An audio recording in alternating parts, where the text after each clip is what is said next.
Episode 5। Dick के shining experiment के बाद डैनियल की कंडीशन काफी खराब हो गई। सोल्जर्स फौरन डैनियल को स्टेबल करने मेडिकल रूम में ले गए। डिक ने शॉ को बताया कि उन्हें इट की लोकेशन मिल गई। हेलन ये सब देखकर काफी कंफ्यूज हो गया। फिर इसके सारे डाउट्स क्लियर करने शॉ उसे अपने ऑफिस ले गया। शॉ ने हेलन को बताया कि यहाँ के secret native American group AKA children of Maturin ने बरसों पहले डेरी में लैंड हुई डार्क एंटिटी को वेस्टर्न फॉरेस्ट के अंदर कैद करके रखा था। इसी वजह से एंटिटी चिल्ड्रन ऑफ मैटुरिन के बनाए 13 पिलर्स वाली बाउंड्री को क्रॉस नहीं कर सकती। डेरी टाउन का कुछ हिस्सा उनके बनाए बाउंड्री के अंदर आता है, इसीलिए डेरी उस एंटिटी का हंटिंग ग्राउंड था। शॉ ने इसे एंटिटी के बारे में भी सब कुछ बता दिया कि कैसे वो अपने शिकार के डर को यूज करके अलग अलग फॉर्म्स में उन पर हमला करती है। शॉ उन्हीं 13 पिलर्स की बाउंड्री को यूज करके एंटिटी को कंट्रोल करना चाहता था, ताकि वो बाद में उसे वेपन की तरह यूज करके रशियन एनिमी टेरिटरी पर डाल दें। झटके में कोल्ड वॉर खत्म। वो सब तो ठीक है, बट हेलन को इस बात का गुस्सा आ रहा था कि एंटिटी के बारे में पता होने के बावजूद भी इसने हेलन की फैमिली को डेरी में शिफ्ट होने कैसे दिया। हेलन अभी का अभी अपनी फैमिली को मिलिट्री बेस में शिफ्ट कर देगा, जो कि इट के बाउंड्रीज से काफी दूर था। दूसरी तरफ लिली मार्ज से मिलने चली गई। देख के लग रहा था कि पिछले एपिसोड वाले इंसिडेंट के बाद मार्ज की एक आंख शायद परमानेंटली डैमेज हो गई। मार्ज ने अथॉरिटीज को झूठ बोलकर लिली को बचा लिया था कि उसकी आंख चश्मा फूटने से कटी थी और लिली तो बस उसकी मदद कर रही थी। एंटिटी का शिकार बनने के बाद मार्ज भी समझ गई कि लिली इतने दिनों से सच बोल रही थी। डेरी में वाकई कोई मॉन्स्टर है जो कहीं भी और कभी भी इन पर अटैक कर सकता है। बट लिली ने मार्ज से वादा किया कि डोंट वरी, अगले बार अगर एंटिटी इस पर हमला करती भी है तब भी वो अकेली नहीं होगी। फिर लिली अपने गैंग के साथ उनके सीक्रेट बेस पर चली गई। यहीं हमें पता चला कि स्कूल और टाउन में सबको लगता है कि लिली ने ही मार्ज पर अटैक किया था और मार्ज डर के मारे झूठ बोलकर लिली को बचाने की कोशिश कर रही थी। तभी इन्हें टेंट में से किसी बच्चे के खांसने की आवाज आई। सरप्राइज सरप्राइज, मैटी जिंदा है। मैटी को वहां देखकर सारे हैरान रह गए, बट विल ने फौरन इससे पूछा कि आखिर वो एंटिटी की कैद से कैसे छूटकर भाग गया।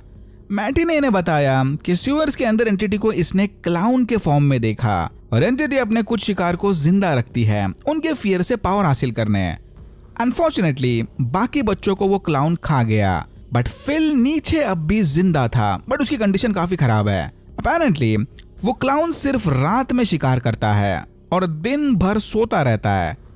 इसी मौके का फायदा उठाकर मैटी सीवर से भाग गया। बच्चों को लगता है कि इन्हें मैटी को लेकर जल्द से जल्द पुलिस के पास जाना होगा, बट मैटी को डर है कि ऐसा करने से पुलिस उसे वापस घर भेज देंगे। मैटी उसके अब्यूसिव बाप से बचने ही घर से भागा था और उस घर में वापस जाने से अच्छा वो एंटिटी का खाना बनना पसंद करेगा। चिल्ड्रन ऑफ मैटुरिन इकट्ठा होकर एंटिटी के ईटिंग साइकिल को डिस्कस कर रहे थे। अच्छी बात यह थी कि पिछले 2 साइकिल्स के मुकाबले करंट साइकिल में कम लोगों की जाने गई थी, बट इन्हें डर है कि शायद वो एंटिटी अपने फाइनल एक्ट में कुछ बड़ा करने वाली है, क्योंकि एंटिटी की हर एक साइकिल किसी बड़े जानलेवा इंसिडेंट के बाद खत्म होती है। उसके बाद 27 साल की शांति। यहीं हमें पता चला कि साइकिल के दौरान एंटिटी कोई डिस्चार्ज रिलीज करती है, जो कि सीवर्स के जरिए डेरी के पानी में मिलता है। शायद इसी डिस्चार्ज की वजह से टाउन के अडल्ट्स इतने गुस्सैल और चिड़चिड़े बन गए। दूसरी तरफ हैंक को शॉशोंग प्रिजन बस में शिफ्ट करते वक्त एक पेरेंट ने उसे मारने की कोशिश की, बट पुलिस ने एकदम लास्ट मोमेंट पर उसे रोक लिया। तभी शार्लेट ने कुछ देर के लिए एंटिटी को एक इविल पुलिस ऑफिसर के भेस में देखा। हेलन ने घर आते ही शार्लेट को समझाया कि उनका इस घर में रहना खतरे से खाली नहीं। इधर हेलन ने शायद इनसे एंटिटी के बारे में भी सब कुछ बता दिया, क्योंकि शार्लेट फौरन विल को लेकर मिलिट्री बेस में शिफ्ट होने के लिए मान गई। डैनियल के अरेस्ट के बारे में पता चलते ही रोज सीधा शॉ के ऑफिस पहुंच गई। शॉ ने इसे दिलासा देते हुए कहा कि इनका मिशन पूरा होते ही वो डैनियल को छोड़ देंगे। शॉ ने इसे बताया कि एक ड्रग को टेस्ट करते वक्त इसके डेरी वाले मेमोरीज वापस आ गए थे, यानी शॉ डेरी वापस आने से पहले ही एंटिटी के बारे में सब कुछ जानता था। शॉ की बातें सुनकर रोज को रियलाइज हुआ कि ये भोंदू लोग सीरियसली एंटिटी को कंट्रोल करना चाहते हैं। रोज ने उसे बताया कि उनके इस मिशन में डैनियल इनकी मदद करेगा। फिर रोज वो एंशिएंट डैगर लेकर डैनियल से मिलने चली गई। डैनियल ने आंट रोज से माफी मांगते हुए कहा कि मिलिट्री ने उसके दिमाग पर कंट्रोल करके ऑलमोस्ट सारी इंफॉर्मेशन हासिल कर ली। ऑलमोस्ट, क्योंकि लास्ट मोमेंट पर 29 निबोल स्ट्रीट वाला हाउस दिखाकर डैनियल ने उन्हें बस अधूरी इंफॉर्मेशन दी, क्योंकि वह घर एंटिटी का बेस नहीं बल्कि फोर्ट्रेस है जहां एंटिटी सबसे ज्यादा पावरफुल थी। फिर रोज ने डैनियल को डैगर थमाते हुए कहा कि इस डैगर को बस अपनी सुरक्षा के लिए यूज करना। यानी रोज चाहती थी कि शॉ के सोल्जर्स टनल्स में जाकर बुरी तरह से मारे जाएं, ताकि शॉ को फाइनली रियलाइज हो कि वो एंटिटी को कंट्रोल नहीं कर सकते। दूसरी तरफ लिली इंग्रिड से मिलने उसके घर चली गई। यहीं हमें पता चला कि इंग्रिड स्टैन कर्श की बीवी है, यानी इट चैप्टर 2 वाली मिसेस कर्श। स्टैन के बिहेवियर को देख के लग रहा था कि ये भी बाकी लोकल्स की तरह ही अब्यूसिव हस्बैंड होगा। फिर लिली ने इंग्रिड को मैटी और फिल के बारे में बताया। ये सुनते इंग्रिड का बिहेवियर पूरी तरह से चेंज हो गया, क्योंकि अब बच्चे बिना पुलिस को इन्वॉल्व किए खुद ही सीवर्स में जाकर फिल को बचाने की बात कर रहे थे। इंग्रिड ने लिली को साफ साफ समझाया कि प्रॉमिस करो कि तुम अकेले टनल्स में नहीं जाओगे। शार्लेट की फैमिली मिलिट्री बेस में शिफ्ट हो गई। इन्होंने विल से वादा किया कि बस कुछ ही दिनों की बात है, उसके बाद विल वापस जाकर अपने दोस्तों से मिल सकता है। बट विल इन्हें चकमा देकर टहलने के बहाने भागकर अपने दोस्तों से मिलने चला गया। तभी शार्लेट ने न्यूज पर देखा कि हैंक को शॉशंक ले जाने वाली बस क्रैश हो गई और हैंक इस मौके का फायदा उठाकर कहीं भाग गया। मिलिट्री ने गैस लीक का बहाना करके 29 नीबोल स्ट्रीट वाले एरिया में नाकाबंदी कर दी, ताकि वो एंटिटी को पकड़ने वाले मिशन को अंजाम दे सके। लिली मार्च को लेकर अपने अड्डे पर चली गई। पहले तो बाकी सारे एक्स पेटिकेट मेंबर को अपने टीम में नहीं शामिल करने वाले थे, बट लिली ने उन्हें किसी तरह कन्विंस कर दिया। लिली उसके माँ के टैबलेट्स का नया स्टॉक लेकर आई थी। फिर लिली ने मैटी को धमकी दी कि अगर वो इन्हें फिल के पास नहीं ले गया तो ये सारे उसे पुलिस के हवाले कर देंगे।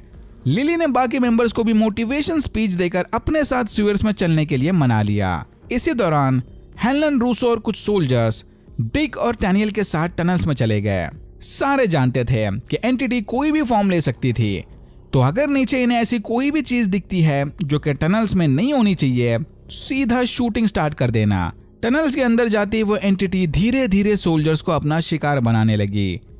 डिक सीवर्स के पानी से टेलीपोर्ट होकर अपनी एक डार्क मेमोरी में चला गया, जहां डिक का अब्यूसिव ग्रैंडफादर उसे कोई बॉक्स दिखाकर टीज कर रहा था।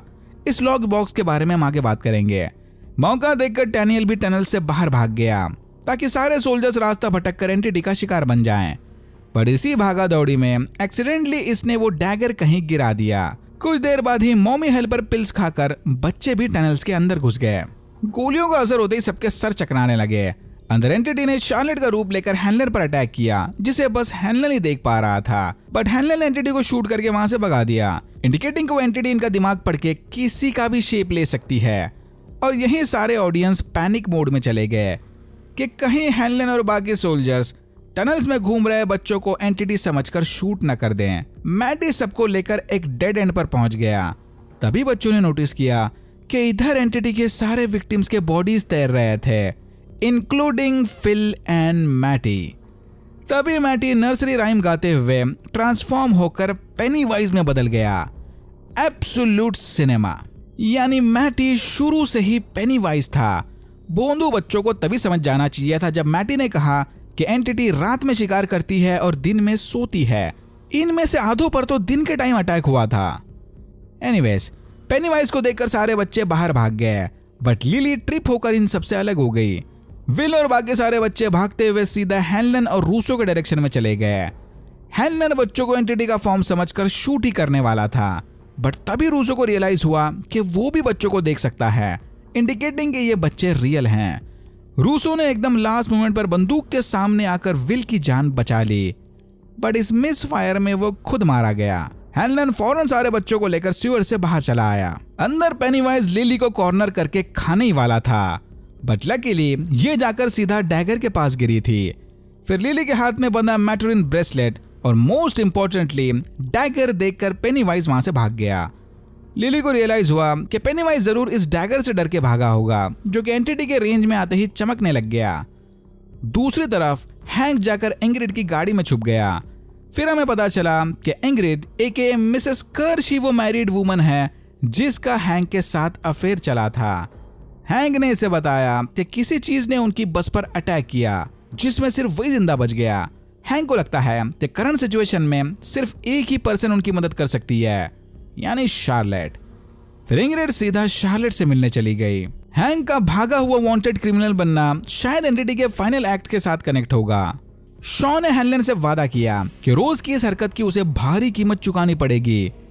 एंड सीन में हमने देखा कि डिक फाइनली चलते हुए सुअर से बाहर आ गया। बाहर आते उसे रूसो की भटकती आत्मा दिखी, यानी उस एंटिटी ने डिक के ग्रैंडफादर का भेस लेकर उसका लॉक बॉक्स ओपन कर दिया। शाइनिंग एबिलिटी वाले जनरली अपने कुछ प्रॉब्लमेटिक या अनकंट्रोल पावर्स या फिर डर को मेंटली ऐसे लॉक बॉक्सेस में बंद करके रखते हैं। डिक ने शायद उसके भूतों को देखने वाली एबिलिटी को लॉक करके रखा था, जो कि पेनीवाइज ने ओपन कर दिया। यानी अब एरिया के सारे भूत डिक से वार्तालाप करने आएंगे। और यहाँ होता है एपिसोड 5 खत्म। So far plot wise the best episode of the series. अगर आपको वीडियो अच्छा लगा तो please like share and subscribe for more videos like this. मैंने ऐसे और भी वीडियोस बनाए जिनके लिंक्स आपको डिस्क्रिप्शन बॉक्स में मिल जाएंगे। Thank you very much for watching and I am hoping to see you in my next one.